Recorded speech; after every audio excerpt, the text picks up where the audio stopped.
45 Seconds from Broadway. The Outlook, March 30th, 1921. 45 seconds from Broadway, New York City, an electric sign adorns the church from which within the past 3 months, 26 stranded girls have been sent to their homes in various parts of the country. Most of them are still in their teens. Every policeman, every stage manager, every hotel clerk along the Great White Way knows that sign. When girls appeal distractedly for help, the answer is now, go up to 48th Street, where you'll see a big electric sign with a cross on it and flags. That's the Union Church. Social center, always open, the sign says. And the Methodists will quarter you in a house nearby. If you like, they'll send you home. In the basement of the house nearby, Dr. Ballack, church physician, has his office. On the first floor, the pastor, the Reverend John G. Benson, D.D., lives with his family. On floors above, there are rooms for girls. One, called the Giddy Room, in honor of Mr. George Giddy of Detroit, who has endowed it, awaits stranded girls. It can accommodate 4.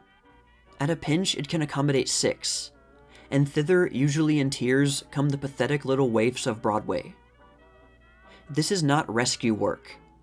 Ordinarily, the girl is from a small town where members of some traveling theatrical company have said, "With your youth and beauty, you ought to go to New York and make a hit on the stage."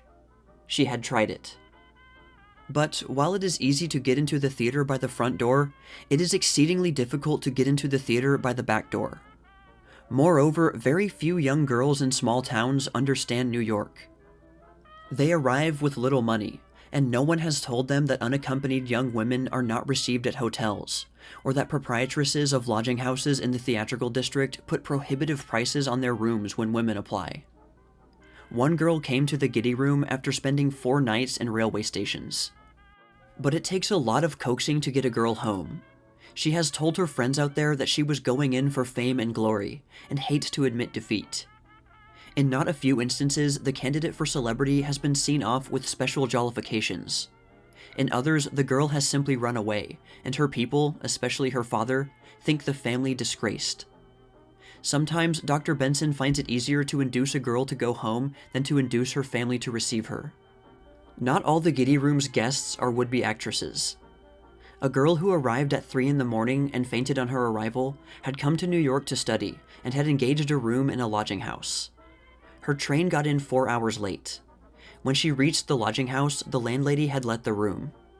The girl went from hotel to hotel, only to be turned away each time, and walked the streets in desperation, until, crying, she threw herself upon the mercy of a policeman, who directed her to the Giddy Room and to escape from the streets. That was before Dr. Benson's work for stranded girls had become known, and he feels that it is very much too little known even now. With proper publicity, its usefulness would be greatly increased,